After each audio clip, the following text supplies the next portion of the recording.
opens in 1942, Berlin, amidst the deadly Second World War. Life has dramatically changed for the citizens as bombings, raids, and genocides have become common. The rise of the Nazis has also restricted freedom across the country. We are then introduced to our protagonist, a teenager named Friedrich Weimar. He aspires to go to college and get a degree, but his poor parents don't have the finances for it. Currently, he works part-time at a factory where he is made to do a lot of physical labor. He also practices boxing in his free time, as it is one of the things he loves. One morning, as he is practicing at the local gym, a large number of Napola students arrived there. These Nazi schools were prevalent during the Second World War, and their main task was to train teenagers to become pioneers in different fields. Soon, Friedrich is asked to fight against one of the students who is a professional boxer. He starts off well and lands some heavy blows onto his opponent. This makes the student delirious, and he is on the verge of losing. However, Friedrich feels bad for him and hesitates to knock him out. Taking advantage of this opportunity, the student regains his composure and defeats Friedrich. Despite the loss, our boy manages to impress the Napola trainer. He is then invited to the prestigious school, where he can practice boxing and other forms of exercise. Friedrich is hesitant about it, as his father is an anti-Nazi. However, when the trainer tells him about the privileges he'll get at Napola, he agrees. Later that day, he goes to the application center, where his health and speech are checked. Many applicants fail in this part because they are either too weak or too timid, or they simply don't know how to say "Nein" with as much conviction as their boy Hitler. But Friedrich excels in each and every category and is eventually selected. Now, the only thing standing in between him and Napola is a consent signature from his father. That night, Friedrich returns home late and nervously hands the letter to his father. Just as he expected, the old man refuses to sign and shouts at him to stay away from such madness. Ironically, he shouts "Nein" with a ton of conviction. He wants Friedrich to become a high-level factory worker in the future, which will give them a good income. Later, Friedrich helps his little brother take a bath, and the two chat about their respective days. It is evident that they have a very special bond. I'll say he's given him a bath. Shortly after, Dad arrives and he also bathes in the same water to save money. This shows how poor the family is right now. Friedrich is then told that he will be sent to a public institution next month. There, he can meet other guys of his age and learn technical skills required in factories. Dad is worried that Friedrich might get involved with the Nazis, so he wants to send him away as soon as possible. This proves to be the final straw for Friedrich, so he forges his dad's signature and leaves home. His parents find a note left by him the next morning, which shatters them. In the next scene, Friedrich finally arrives at the academy, and he is awestruck by its magnificent exterior. Then he meets the boxing teacher and is awestruck by his magnificent posterior. The boxing teacher greets him and introduces him to one of his roommates, Christoph. The two boys quickly bond, and Christoph shows him around the place. He also briefs him about the rules of the academy, warning him to be very obedient. Later, Friedrich puts on his new uniform and stares into the mirror. He appears to be very proud of the decision he has made. All the students are then called to an assembly where the headmaster delivers an inspiring speech. He talks about how great their country is and addresses the students as future elites. Hearing this, Friedrich cannot stop smiling as he is greatly impressed by the speech. After the assembly, Friedrich is introduced to the rest of his roommates. All of them appear to be very welcoming and friendly. In particular, a guy named Siggy assures Friedrich that they will always be ready to help. As the group continues talking, a senior student named Jaucher interrupts them. He is notorious for being a bully around the school, probably because no one knows how to say his name. Without wasting any time, he goes to the new student Friedrich and orders him to do 20 push-ups. 20 push-ups. Our boy obliges and starts the exercise, but the boxing trainer soon arrives and stops the commotion. That night, Friedrich has a difficult time falling asleep as he misses his family a lot. While gazing around the place, he notices that the adjacent bed is empty and asks about it. However, Christoph tells him to keep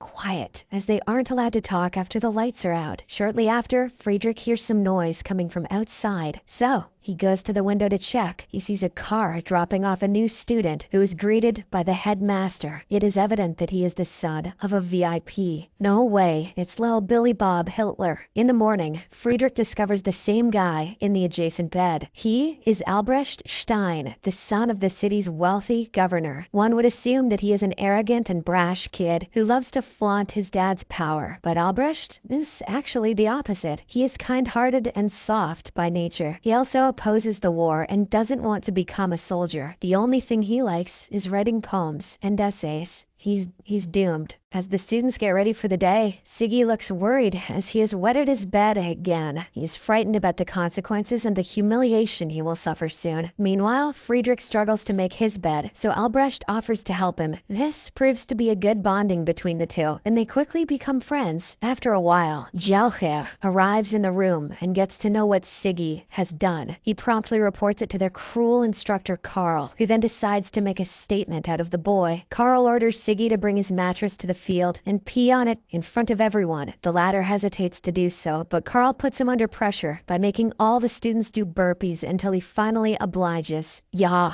burp until he pees. Left with no options, Siggy reluctantly pees on his own mattress. Later, in class, the students are taught about the Nazi ideologies. Special praise is given to their leader and chancellor, Hitler. The teacher also justifies the killing of Jews by emphasizing Darwin's theory of survival of the fittest. During another class, the students are taught how to load weapons and shoot them. As the days pass, Friedrich forms a special bond with Albrecht, and the two help each other out in every way possible. Friedrich also excels in his boxing class, as his trainer has high hopes for him. Turns out Napola was the undisputed boxing champion for many years, but they have been on the losing end lately, so the trainer hopes that Friedrich will bring the glory back to the school. A month later, the comrades receive letters from their respective homes. Friedrich's mother asks him about his well-being, and reveals that everyone is doing fine at home. As for Albrecht, his parents have returned his essays, saying that they are very well written. However, the boy knows that they didn't read them at all, because he had left markers between the pages. Feeling bad for him, Friedrich takes some of his poems and decides to read them that night. Over the following months, Friedrich's training progresses steadily, and he shows improvement with each passing day. Eventually, the day of qualification arrives. Friedrich puts up a strong fight, forcing his opponent against the ropes. However, to secure victory,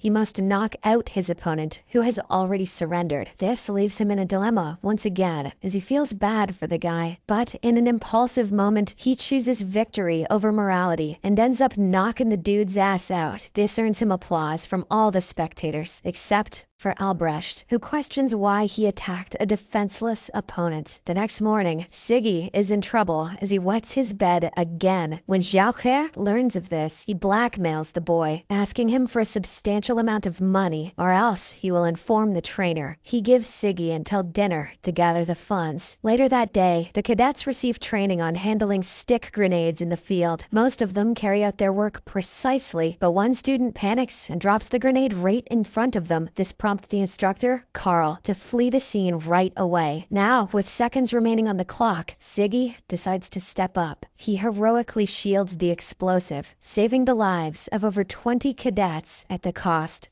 of his own. The following day, he is posthumously awarded a Medal of Honor for his bravery. The higher officials then hold a short conference for him, and even Albrecht's dad is among the speakers. Meanwhile, all the students are angry at Karl for abandoning them when they needed him the most. They realize that he is a coward, despite acting tough on the outside. During the next training session, Karl instructs the cadets on strengthening their abdominal muscles and requests someone to punch him in the stomach as a demonstration, seeking revenge for his friend. Friedrich volunteers and delivers a painful punch.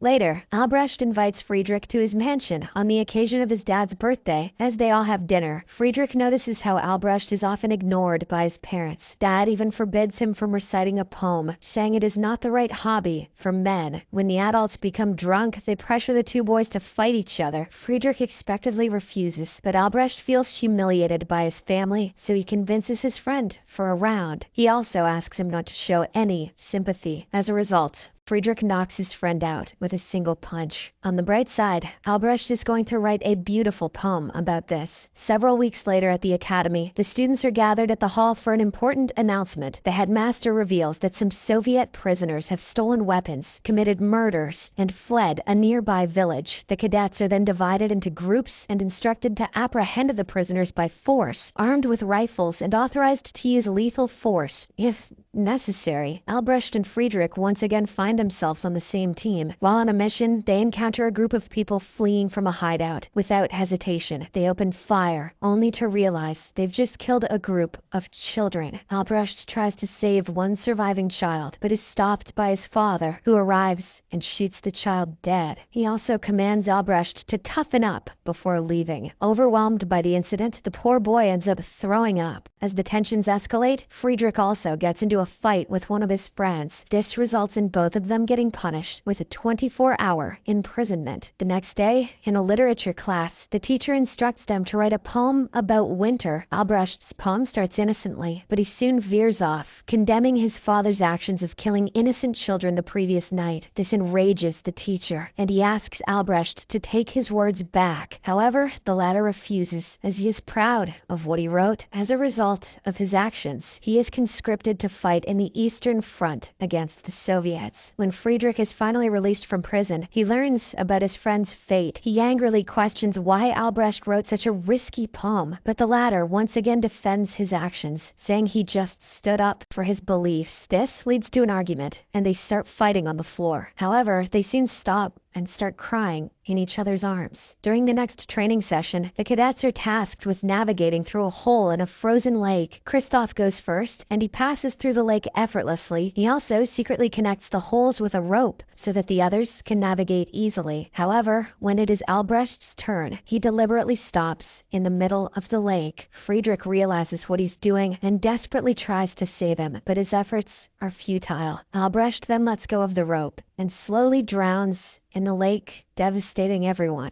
That night, a heartbroken Friedrich writes an obituary for his friends, which he wants to publish in the newspaper. However, the director refuses to do it, claiming that what Albrecht did was an act of cowardice. Elsewhere, Albrecht's family is also informed of the tragic news. His mother weeps uncontrollably, but Dad shows no sign of remorse. He believes that his son was weak, and this was going to happen sooner or later. Days later, the grand boxing competition finally begins. Despite Friedrich being in a depressed state, he gets ready to fight. For the first few minutes, he puts in a good show and lands some powerful punches on his opponent. But when he sees Albrecht's father in the audience, smiling as if nothing happened, he drops his guard and deliberately loses the match. This humiliates Napola in front of everyone. As a consequence, Friedrich is stripped of his uniform, publicly humiliated, and expelled from the academy. The movie ends as he slowly walks away from the notorious Napola. Subscribe for more videos like this. Turn on notifications.